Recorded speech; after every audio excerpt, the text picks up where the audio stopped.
Buonasera, benvenuti a questa edizione del telegiornale. Vediamo insieme i principali titoli. Aggredito a martellate tra i banchi di scuola da un compagno poco più grande di lui, è successo in una scuola di Gela ad un ragazzo di 15 anni colpito con un martello al culmine di un presunto caso di bullismo. Indaga la polizia, si riaccende l'allarme violenza tra i giovani. Drammatica esplosione di violenza sulle donne nelle ultime ore a Giardini Naxos, tentato femminicidio, l'ex fidanzata picchiata e presa a morsi, arrestato l'uomo, a Ragusa e Caltanissetta, calci, schiaffi, minacce anche davanti ai figli. Mondello, la regione revoca la concessione demaniale alla società italo-belga per presunte infiltrazioni mafiose e gravi violazioni. L'azienda che gestisce la famosa spiaggia palermitana afferma però di non aver ricevuto alcuna notifica formale e annuncia ricorso ai tribunali amministrativi. Anni scemi, dopo 26 anni di allarmi ignorati, la frana travolge centinaia di famiglie, fiaccolata per richiedere giustizia e interventi mai arrivati. A San Fratello 2 frane in 16 anni e fondi per la prevenzione rimasti sulla carta. Monta la polemica contro la regione. Fiorello è il testimonial del nuovo video promozionale che lancia la candidatura di Catania a Capitale della Cultura 2028. Oggi la presentazione ufficiale a Roma. Terza serata del Festival di Sanremo, tra le tante voci dall'Ariston arrivano quella della cantante siciliana Levante, di Mara Sattei e della mamma e campionessa olimpica Francesca Lollobrigida. Calcio, allenamento a porte aperte per il Catania e bagno di folla al Massimino in vista delle sfide contro Salernitana e Benevento. Sempre in Serie C, Siracusa penalizzato di 6 punti, azzurri ora ultimi in classifica.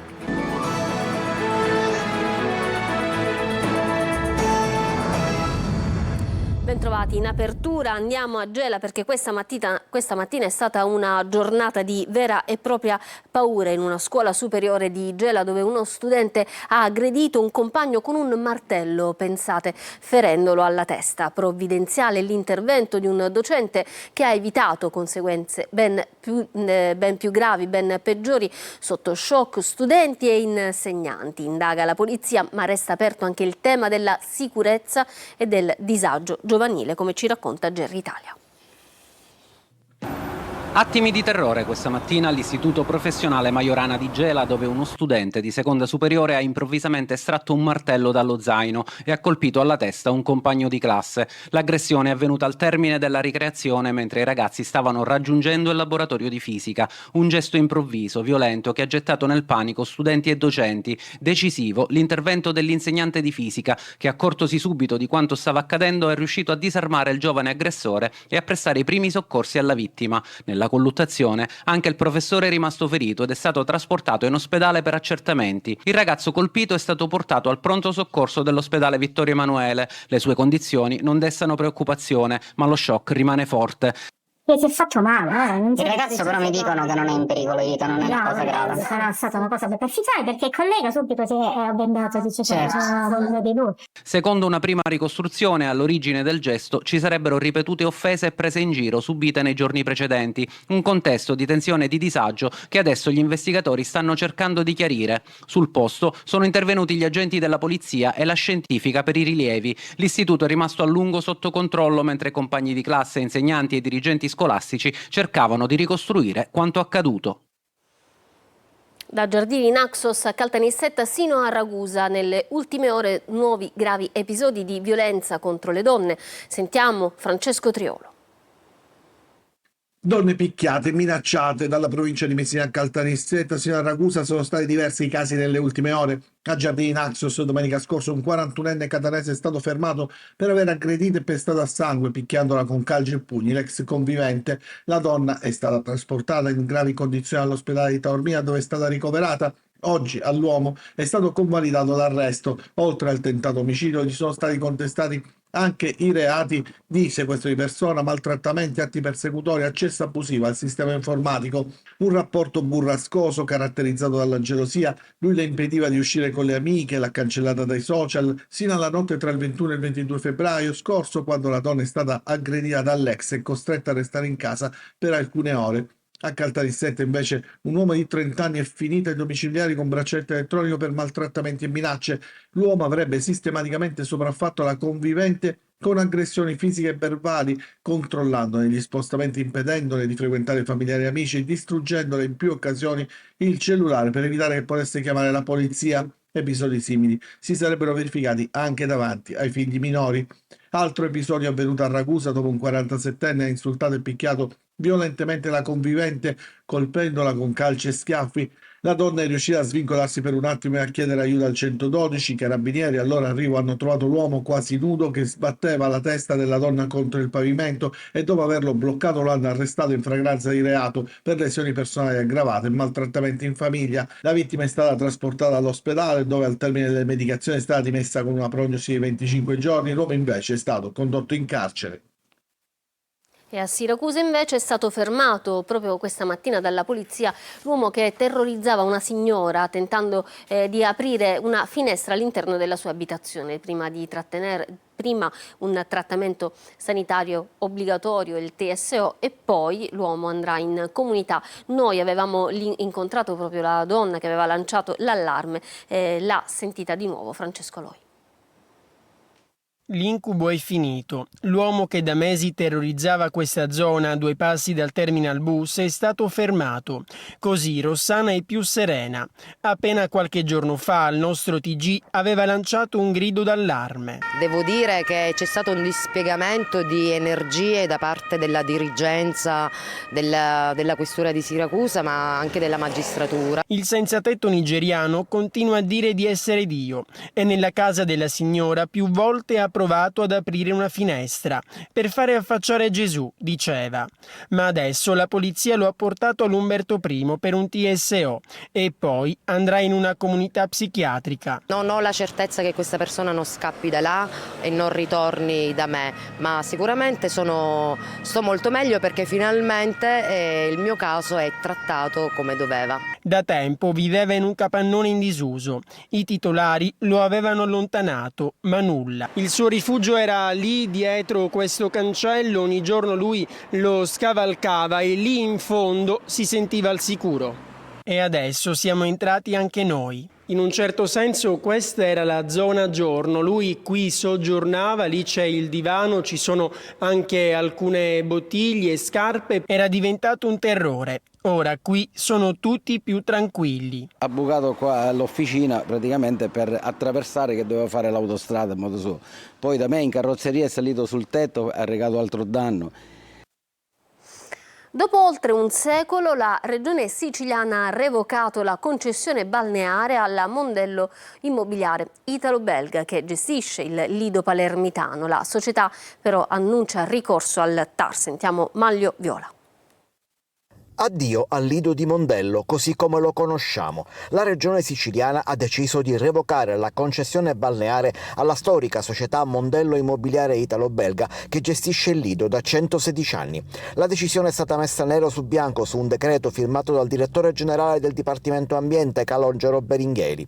Al termine di una procedura di infrazione, infatti, l'assessorato territorio ambiente ha ritenuto insufficienti le controdeduzioni presentate dalla società e pertanto ha deciso di adottare un provvedimento di decadenza dalla concessione demaniale marittima per gravi violazioni e per inadempienza degli obblighi derivanti dalle concessioni stessa. La Italo-Belga, attualmente in regime di procedura di prevenzione collaborativa antimafia stabilito dalla prefettura, di fatto un commissariamento prefettizio per sostenere il management nel percorso di allontanamento dei soggetti a rischio di infiltrazione mafiosa, non commenta il provvedimento regionale perché non le è stato ancora notificato. Ne apprendiamo a mezzo stampa, dicono dalla Italo-Belga, ma non appena avremo contezza del decreto con allegati e motivazioni lo impugneremo davanti al TAR.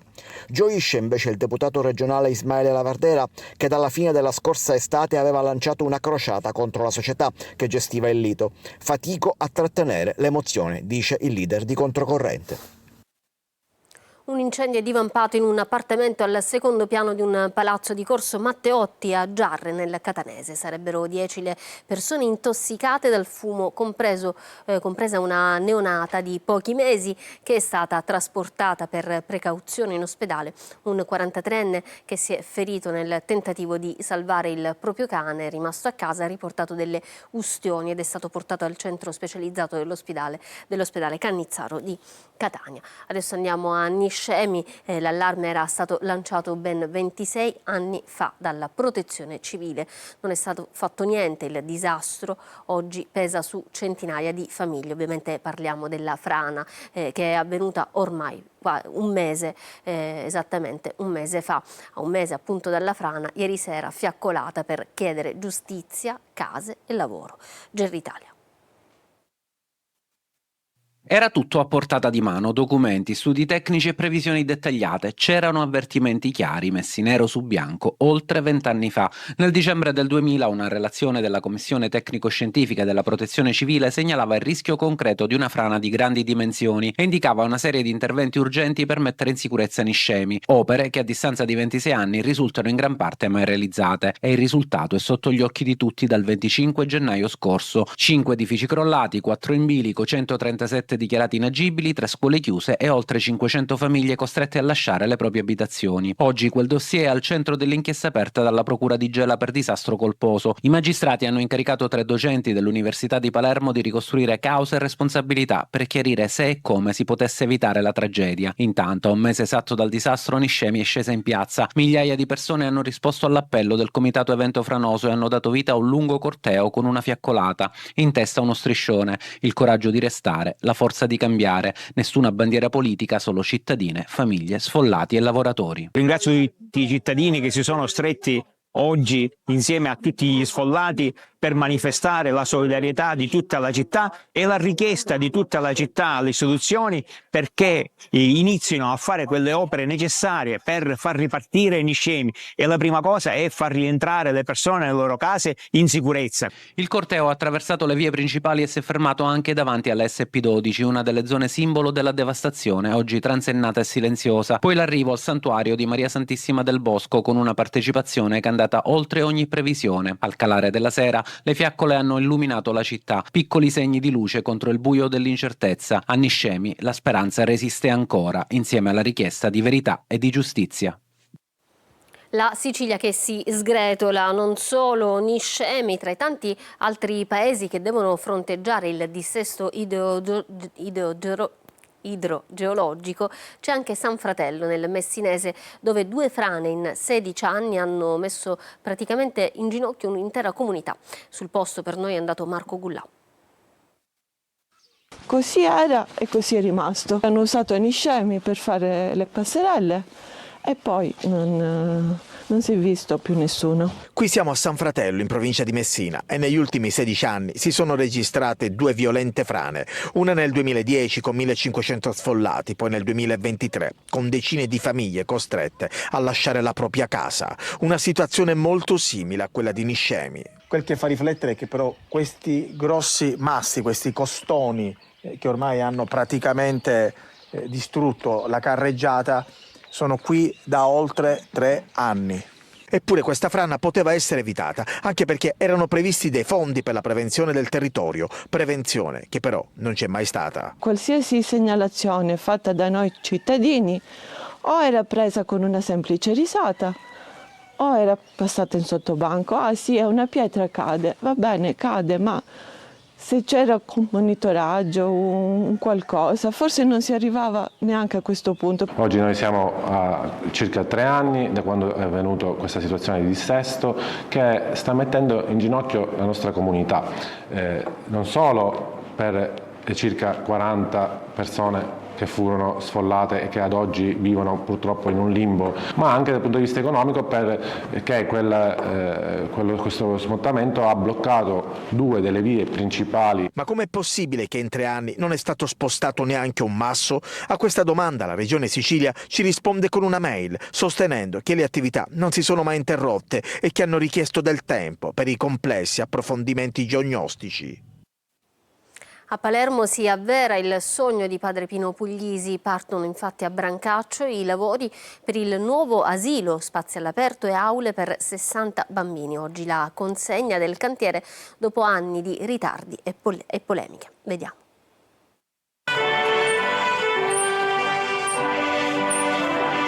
Era uno dei sogni di padre Pino Puglisi, l'asilo nido a Brancaccio. Dopo 7 anni tra polemiche e lungaggini burocratiche, questa mattina si è svolta la cerimonia di consegna del cantiere del nuovo asilo. La struttura sarà dotata di spazi didattici, aree gioco all'aperto e servizi accessori per garantire una crescita equilibrata e sicura ai 60 piccoli ospiti.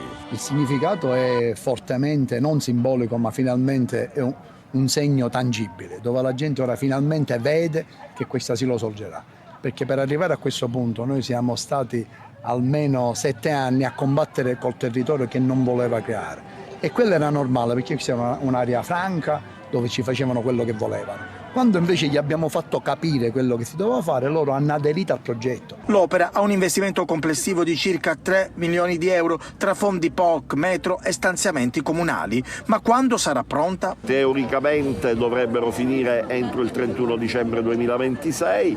Io non sono certo che questi tempi potranno essere quelli effettivamente rispettati, però io sono convinto che entro il 2027 il lavoro potrebbe essere completato. Il progetto, nato dall'eredità educativa di Don Puglisi, ha subito anni di ritardi dovuti a lentezze burocratiche, tensioni politiche e rinvii del Consiglio Comunale. Cosa significa questo asilo per Brancaccio? È una cosa che sperava tanto padre Pino Puglisi, ma è anche una rinascita per il quartiere, perché comunque siamo un po' abbandonati. 65 km/h, questa è la velocità con cui sfrecciava sulla circonvallazione di Catania un uomo non in macchina ma in monopattino, pensate. Non è stato però possibile verbalizzarlo, ci spiega perché Tonino De Mano.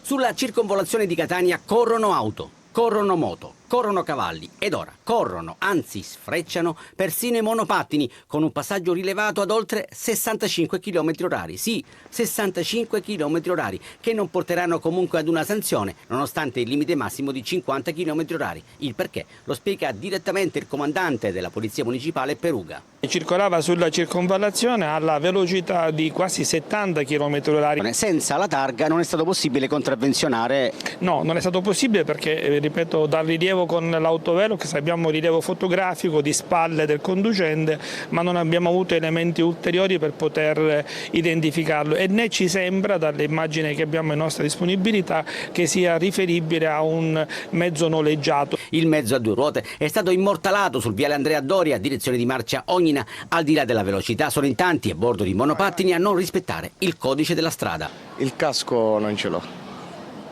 Lo sai che è obbligatorio? Anche su questo? Non lo sapevo.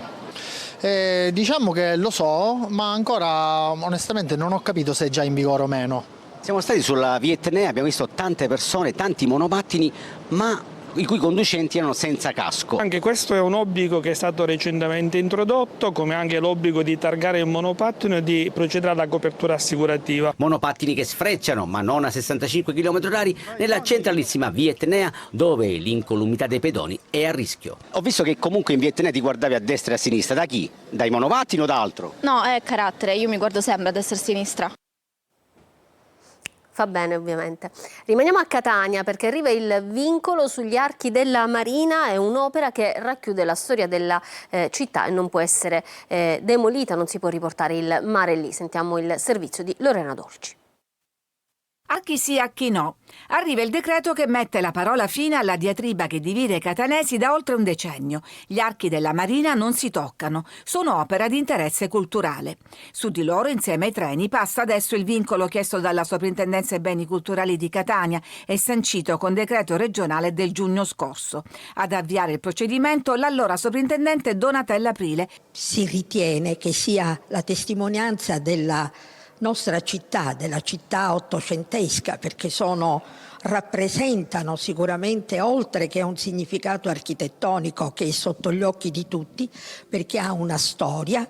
Da lì non dimentichiamo, c'è anche un aspetto etnoantropologico, passa la nostra Sant'Agata. Poi il progetto del nodo Catania, che prevede l'interramento della stazione ferroviaria e dei binari, aveva sollevato l'ipotesi della demolizione, totale o selettiva, del viadotto delle ferrovie, sposata da vari tecnici e a titolo personale anche dal sindaco trentino, per valorizzare l'affaccio verso il mare. Anche a volere tentare un'immagine così virtuale di questi archi della Marina, della città senza gli archi della Marina, ma cosa guadagnerebbe la città?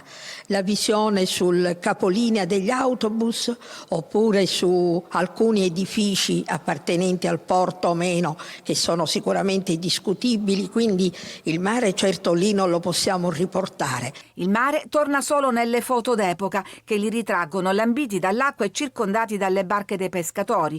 Poi, con l'ampliamento del porto, il mare fu interrato e da scenario marittimo è diventato paesaggio urbano. E Fiorello, lo showman, promuove Catania, capitale della cultura. È stato presentato a Roma il dossier sulla città che si candida appunto per il 2028. 2 i testimonial d'eccezione, l'astronauta catanese doc Luca Parmitano e lo showman Rosario Fiorello, che firma anche la clip promozionale. Vediamone un breve estratto. Magia vera. Catania è una città che non sta mai ferma, cresce, cambia, rinasce ogni giorno. È giovane. Lo avete visto? E guarda lontano, al 2028 e anche oltre. Io quegli sguardi li conosco bene, sono profondi, potenti, creativi. Sono gli occhi della nostra Sant'Agata. Andiamo a Sanremo adesso con le voci che arrivano dal festival. Ai nostri microfoni la bravissima Levante, che da Caltagirone ha conquistato ormai da tempo la musica italiana, e Mara Sattei. Vediamo. Sei tu, raccontai una sorta di elenco di sensazioni fisiche, quello che è l'amore, l'innamoramento travolgente che ci lascia attoniti, però poi la persona di cui narro non riesce a dichiararsi, quindi rimane un what if. Che cosa sarebbe successo se?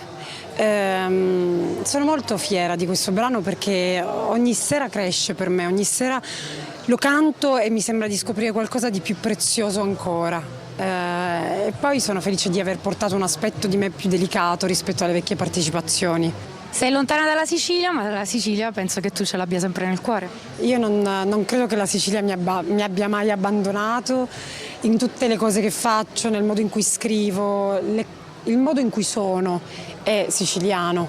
Mi dispiace non vivermi la mia terra nel modo in cui forse vorrei di più, però ci torno tantissimo, ci torno spesso. Anzi, volevo mandare un messaggio di grande solidarietà per quello che è successo a Niscemi, a tutta la costa est e sud-est. Vi sono molto vicina, vi amo tantissimo. Mi sento molto grata di essere qui, di poter cantare sul palco più importante d'Italia e portare la mia musica, quindi sto vivendo tutte le emozioni veramente al 100% e sarà indimenticabile. Hai nei piani di venire in Sicilia? Beh sì, ho suonato già in Sicilia in tour, spero di venire anche in vacanza per godermi un po' la meravigliosa Sicilia.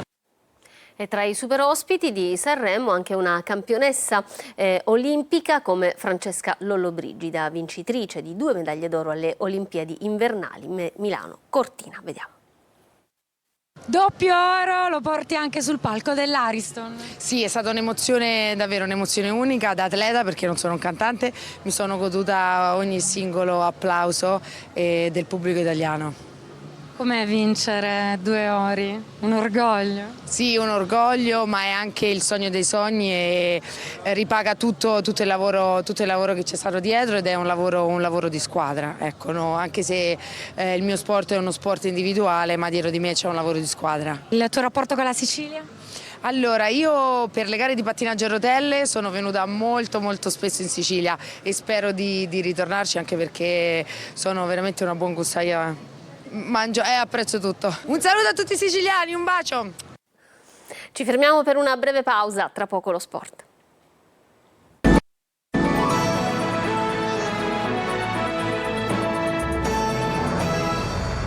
Ritorniamo in studio con lo sport, il calcio, perché in Serie C il Catania si avvicina alla doppia sfida contro Salernitana e Benevento. Nel pomeriggio allenamento a porte aperte e bagno di folla al Massimino. C'era per noi Tonino De Mana.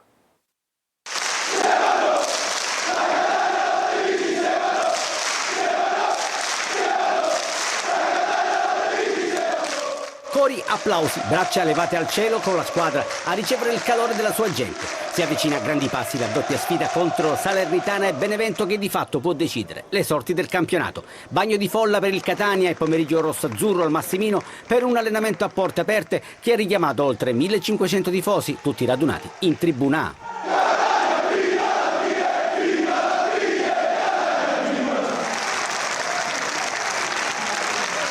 La carica è quella giusta, con la trasferta di Salerno vietata ai tifosi etnei, che rappresenta un importante spartiacque. Alla partitella, nella quale Toscano ha schierato Lunetta di punta con Bruzzaniti e D'Ausile in appoggio, ha preso parte anche Cicerelli, che prosegue nel percorso di recupero. Il trequartista non è ancora a disposizione, ma conferma i recenti progressi. Resta ai box forte per un problema al polpaccio che dovrà essere valutato per evitare fastidiose ricadute. Sulla via del recupero di Dacchio, che si è rivisto in campo dopo lo stop rimediato nel derby contro il Siracusa. Salernitana Catania sarà trasmessa in diretta ed in esclusiva su Telecolor.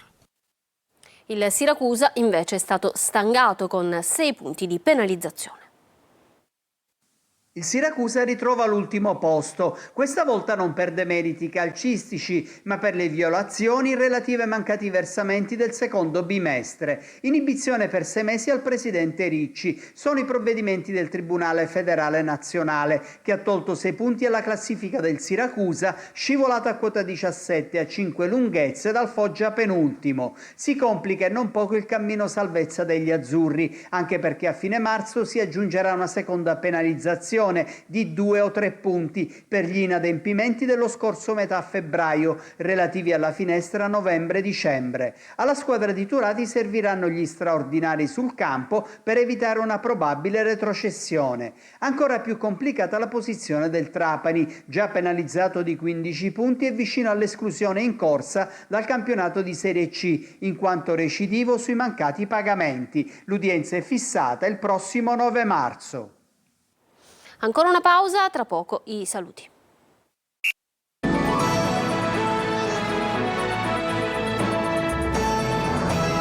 Ritorniamo in studio, non ci sono aggiornamenti dell'ultima ora, grazie per essere stati con noi, da parte mia dei tecnici della regia, un buon proseguimento di serata, arrivederci.